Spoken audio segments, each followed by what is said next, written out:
नमस्कार दोस्तों, उम्मीद करता हूँ आप सब अच्छे होंगे। आज हम पढ़ने जा रहे हैं पीस। पीस पीस एक स्पीच है जिसको लिखने वाले का नाम है जॉन ब्राइट। John bright. इन्होंने ये पीस 1853 में दिया था, यानी ये स्पीच इन्होंने 1853 में दिया था। कहाँ पे दिया था? At the conference of peace society Edinburgh, यानी एडिनबरा में पीस सोसाइटी की कॉन्फ्रेंस हुई थी, वहां पे इन्होंने ये स्पीच दिया था। स्पीच देने का कारण क्या था? सबसे पहले इन्होंने कब स्पीच दिया था? अक्टूबर 13, 1853 एडिनबरा में कॉन्फ्रेंस ऑफ पीस सोसाइटी में। ये इसका कारण क्या था? इस पीस का मतलब क्या होता है? पीस का मतलब होता है शांति, यानी इन्होंने शांति का संदेश दिया था। इन्होंने कहा हमें फालतू के युद्धों में भाग नहीं लेना है। किस युद्ध की बात कर रहे हैं? ये बात कर रहे हैं क्रीमियन वॉर। 1853 में एक वॉर हुआ था, उसका नाम है क्रीमियन वॉर। 1853 से 1856 के बीच में, 1853 से 1856 के बीच में एक वॉर हुआ था, क्रीमियन वॉर। क्रीमियन वॉर किन किन देशों के बीच में हुआ था? मेन जो युद्ध हुआ था वो दो देशों के बीच में हुआ था। एक था रशियन एम्पायर ने युद्ध किसके खिलाफ किया था? एक वीक एम्पायर था, उसका नाम है Ottoman empire,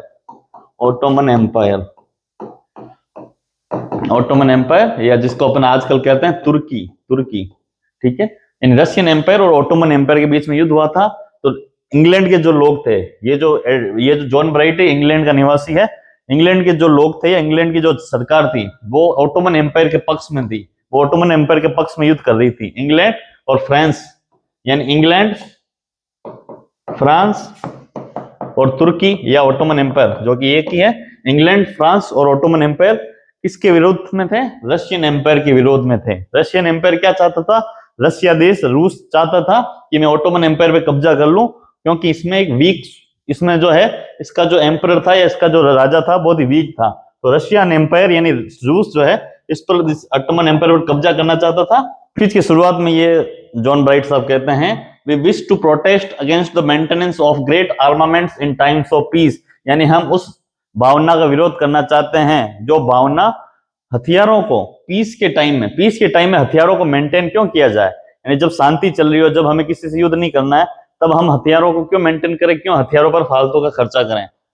we wish to protest यानी होता है विरोध करना। We wish to protest against the spirit, यानी उस भावना का विरोध करना चाहते हैं, which is not only willing for war, यानी जो सिर्फ युद्ध करना ही नहीं चाहती, बट ईगर फॉर वॉर, जबकि युद्ध के लिए उत्साही है। यानी युद्ध करना ही नहीं चाहती, युद्ध के लिए उत्साहित हो रही है, उस भावना का हम विरोध करना चाहते हैं। And we wish to protest with all the emphasis of which we are capable against the mischievous policy pursued so long by this country of interfering with the internal affairs of other countries and thereby leading to disputes and often to disastrous wars। यानी हम उस भावना का विरोध करना चाहते हैं। युद्ध की भावना का तो विरोध कर ही रहे हैं, लेकिन हम उस पॉलिसी का विरोध कर रहे हैं, सरकार की उस पॉलिसी का विरोध कर रहे हैं जो पॉलिसी दूसरे देशों के बीच में इंटरफेयर करती है। जैसे इस युद्ध में ही देख लो, क्रीमियन वॉर में ब्रिटेन का उससे कोई लेना देना नहीं है, रशियन एम्पायर से। रशिया की ब्रिटेन से डायरेक्ट दुश्मनी नहीं है, लेकिन ब्रिटेन की जो सरकार है रशिया से युद्ध सिर्फ इस वजह से करना चाहती है क्योंकि वो रशिया ओटोमन एम्पायर पर युद्ध करना चाहता है। इसलिए ये बोल रहा है कि हमें दूसरों में इंटरफेरेंस करने की आवश्यकता नहीं है, हम उस पॉलिसी का विरोध करते हैं जो दूसरे देशों के इंटरफेरेंस करना चाहती है।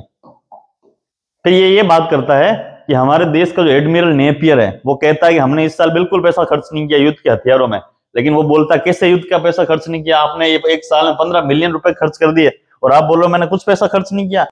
15 मिलियन स्टर्लिंग क्या ऐसे ही आ जाते हैं क्या? उस लोगों को सर टैक्स नहीं देना पड़ता क्या? वो पार्लियामेंट उस पैसे को क्यों पास कर रही है युद्ध में, जबकि हमको युद्ध की जरूरत ही नहीं है? हमें क्यों इतने 15 मिलियन रुपए युद्ध की तैयारी में लगाने हैं? हमको युद्ध की जरूरत ही नहीं है। जबकि फिर राइट साहब ये बात करते हैं कि हमने पिछले साल 17 मिलियन स्टर्लिंग युद्ध की तैयारी में खर्च कर दिए और हमारे ऊपर पहले से ही कर्जा चढ़ रखा है। उस कर्जे का जो हम हर साल जो इंटरेस्ट चुकाते हैं वो होता है 28 मिलियन, यानी 28 मिलियन जो हम कर्जा चुकाते हैं और 17 मिलियन 28 मिलियन जो हम कर्जा चुकाते हैं और 17 मिलियन जो हमने युद्ध की तैयारी में खर्च कर दिया था, वो कितना हो गया? 45 मिलियन स्टर्लिंग। 45 मिलियन स्टर्लिंग जो है यूके की करेंसी है, ठीक है। यानी हमने 45 मिलियन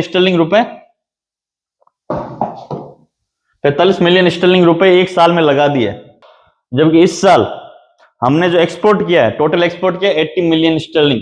यानी हम ये कहना चाहता है अगर हम इस 80 मिलियन का जो एक्सपोर्ट किया है, यानी जो हमने वस्तुएं निर्यात की है, 80 मिलियन स्टर्लिंग जो रुपए कमाए हैं, 80 मिलियन स्टर्लिंग का जो हमने निर्यात किया है, अगर इसको आधे से भाग देते हैं, इसको अगर आधा हम किसी को गिफ्ट में दे दें, 80 मिलियन स्टर्लिंग जो हमने निर्यात किया उसको अगर आधा हम किसी को गिफ्ट में दे दें तो भी वो 40 मिलियन होता है। यानी आधा अगर गिफ्ट में दे दें तो भी उससे ज्यादा पैसा हम युद्ध के लिए खर्च कर रहे हैं, जिसका कोई सेंस नहीं बनता है, जिसका कोई अर्थ नहीं बनता है, उसमें हम पैसा खर्च कर रहे हैं। इसी प्रकार से अगर हम 45 मिलियन रुपए हर साल के खर्च करते रहेंगे तो 20 सालों के अंदर वो 1000 मिलियन स्टर्लिंग हो जाएंगे, 1000 मिलियन स्टर्लिंग हो जाएंगे। अगर ये पैसा जो कि अननेसेसरी है, जो ये युद्ध में हम पैसा खर्च कर रहे हैं जो कि अननेसेसरी है और अनजस्ट है, अनजस्ट यानी जस्टिस यानी होता है न्याय, अन्यायी है, जो पैसा हम अन्याय में खर्च कर रहे हैं और आवश्यकता नहीं है तो भी हम खर्च कर रहे हैं, तो हमें ये पैसा खर्च करने की जरूरत नहीं है। फालतू का हम 1000 मिलियन रुपए 20 साल में खर्च कर चुके होंगे अगर हम इसी प्रकार से युद्ध में पैसे लगाते रहें। और वही 1000 मिलियन रुपए अगर हमने 20 साल में एक बार लगा दिए, हर 20 साल में नहीं लगाने, अगर एक बार 20 साल में लगा दिए तो हमारे देश का नक्शा पलट जाएगा, हमारे देश के लोगों को कितना फायदा होगा। ये देश ऐसा बन जाएगा जो 20 साल में इसको कोई पहचान भी नहीं पाएगा। यानी युद्ध में जो पैसा लगा रहे हैं हमें अपने देश पर लगाना चाहिए, देश की इकोनॉमी पे लगाना चाहिए, देश को आगे बढ़ाने में लगाना चाहिए, इंफ्रास्ट्रक्चर में लगाना चाहिए, हेल्थ में लगाना चाहिए, एजुकेशन में लगाना चाहिए। जो हमारे देश के एडमिरल्स और जो मीडिया हैं उन लोगों को हमेशा बाहर निकालने में रहती है, उन लोगों की हमेशा निंदा करती है जो लोग युद्ध की भावना का विरोध करते हैं। क्यों? क्योंकि उनको इससे फायदा होता है। प्रेस हो गया, मीडिया हो गई और एडमिरल्स हो गए, जनरल हो गए, आर्मी के जो लोग हैं वो हमेशा उन लोगों का विरोध करते हैं जो शांति के समर्थक होते हैं। आपने देखा होगा कि युद्ध की प्रदर्शनी कई देश आज भी युद्ध की प्रदर्शनी करते हैं, अपनी सेना की प्रदर्शनी करते हैं, जल थल वायु सेना तीनों सेनाओं की प्रदर्शनी बताते हैं और बताते हैं हम कितने स्ट्रांग है। उस टाइम यूके में भी एक प्रदर्शनी हुई थी, चोबहम एग्जीबिशन यानी युद्ध प्रदर्शनी हुई थी, अपनी सेना का प्रदर्शन किया था इंग्लैंड ने। तो ये बोलता है इसकी क्या जरूरत थी, हमें युद्ध का प्रदर्शन दिखाने की क्या जरूरत है, हमें कौन सा युद्ध लड़ना है, हम क्यों दिखाते हैं, हम क्यों दिखावा करते हैं, जबकि वही पैसा अगर हम हमारे देश में लगाए तो हमको ज्यादा फायदा होगा। हम क्यों युद्ध का दिखावा करते हैं? हम जितना पैसा युद्ध की तैयारी में लगा रहे हैं, उस युद्ध की तैयारी में, हथियारों में, प्रदर्शनी में, दिखावे में लगा रहे हैं, उसका अगर आधा पैसा भी हम उसमें लगाएंगे तो भी हमारा काम बन सकता है। और सबसे बड़ी जो बात है, ये जो युद्ध की भावना है वो क्रिश्चियन रिलीजन के खिलाफ है। हम दावा करते हैं हम क्रिश्चियन रिलीजन के समर्थक हैं, हम ईसाई धर्म को मानते हैं, जबकि ईसाई धर्म तो हमेशा शांति का समर्थक रहा है। तो हम क्यों इस धर्म को अवॉइड करते हुए हम क्यों युद्ध की भावना की तरफ जा रहे हैं? फिर आगे ये बात करता है कि हमने आज तक जिन देशों में दखल अंदाजी करी है उसका हमें आज तक कोई भी अच्छा परिणाम नहीं मिला है। चाहे उन्होंने सबसे पहले एक स्पेन देश में के बीच में दखल अंदाजी करी थी इंग्लैंड ने, फिर पुर्तगाल में दखल अंदाजी करी थी, फिर सीरियन वॉर सीरिया में दखल अंदाजी करी थी। इन 3 देशों में दखल अंदाजी करी थी, इंटरफेरेंस किया था यूके की गवर्नमेंट ने, लेकिन उसको कुछ भी फायदा नहीं मिला, बल्कि और उल्टा नुकसान हुआ है। यानी दूसरे देश की इंटरफेरेंस, दूसरे देश के आंतरिक परिस्थितियों में, दूसरे दो देशों के युद्ध की परिस्थितियों में हमें इंटरफेरेंस करने की क्या जरूरत है? उससे हमें नुकसान ही होना है, फायदा कुछ नहीं होना है। जब फ्रांस ने हंगरी नामक देश पे आक्रमण किया था और उस पर कब्जा कर लिया था, तब हमने ये कहा था कि ये किसी भी देश के नियम के खिलाफ नहीं है, हमारी यूरोपियन यूनियन के नियमों के खिलाफ नहीं है, इंटरनेशनल नियमों के खिलाफ नहीं है। जब आज रशिया आक्रमण कर रहा है तुर्की पर, तो वो इंटरनेशनल नियमों के खिलाफ कैसे हो गया? वो हमारे यूरोप के नियमों के खिलाफ कैसे हो गया? ये एक प्रकार का आर्गुमेंट। अगर हम सच में युद्ध करना चाहते हैं तो हमें युद्ध की भावना, युद्ध के लिए एक बहुत अच्छा कारण होना चाहिए, एक ग्रांड रीजन होना चाहिए। लेकिन हम उस देश को बचाने में लगे हुए हैं जो कि क्या है, मिजरेबल है, जो कि दयनीय स्थिति में है, डिस्क्रेपिट है, यानी जो बहुत ही गलत स्थिति में है, बहुत ही दयनीय स्थिति में है, मोरिबंड है, यानी जो फंक्शन उसका फंक्शनल इनफंक्शनल हो गया, वो जो कि फंक्शन प्रॉपर्ली नहीं कर रहा है। यानी हम उस देश को, तुर्की वो ऐसा देश हो गया है जो बिल्कुल ही काम कर नहीं रहा, बहुत ही कमजोर देश हो गया है। कमजोर देश को बचाने के लिए हम इतनी मेहनत क्यों कर रहे हैं? इस देश में कोई दम ही नहीं बचा है। इस देश को आज नहीं तो कल, यानी तुर्की देश को आज नहीं तो कल कोई ना कोई आक्रमण जरूर करेगा और उस पर कब्जा जरूर करेगा। इस देश को बचाने के लिए हमको कोई जरूरत नहीं है ऐसे देश को बचाने की। इस युद्ध में कोई ग्रांड रीजन नहीं है हमारे पास।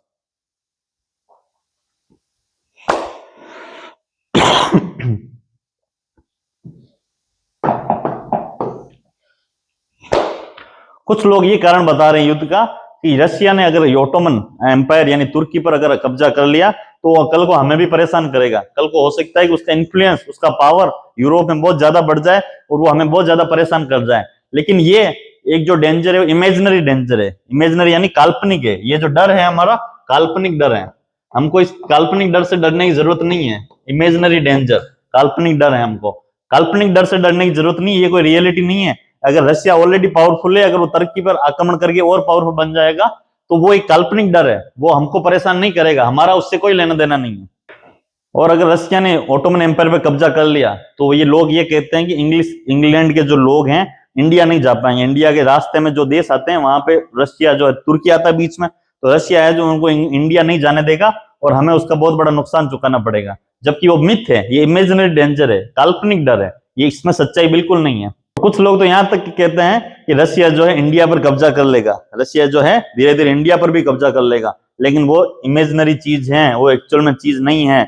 रशिया इंडिया पे कब्जा करने से पहले हम इंडिया से रशिया पर कब्जा कर सकते हैं, रशिया पर आक्रमण कर सकते हैं। हम इंडिया में बहुत ही एग्रेसिव पॉलिसी का इस्तेमाल करते हैं, एशिया में हम बहुत ही एग्रेसिव रहते हैं, हमारी पॉलिसी का कोई मुकाबला नहीं है। हमें जो रशिया है जो इंडिया का कब्जा कभी नहीं कर पाएगा। और युद्ध होता क्या है, युद्ध की जो बात करते हैं लोग, उनको बिल्कुल जरा सा भी आइडिया नहीं कि युद्ध होता क्या है, उनको बिल्कुल आइडिया नहीं।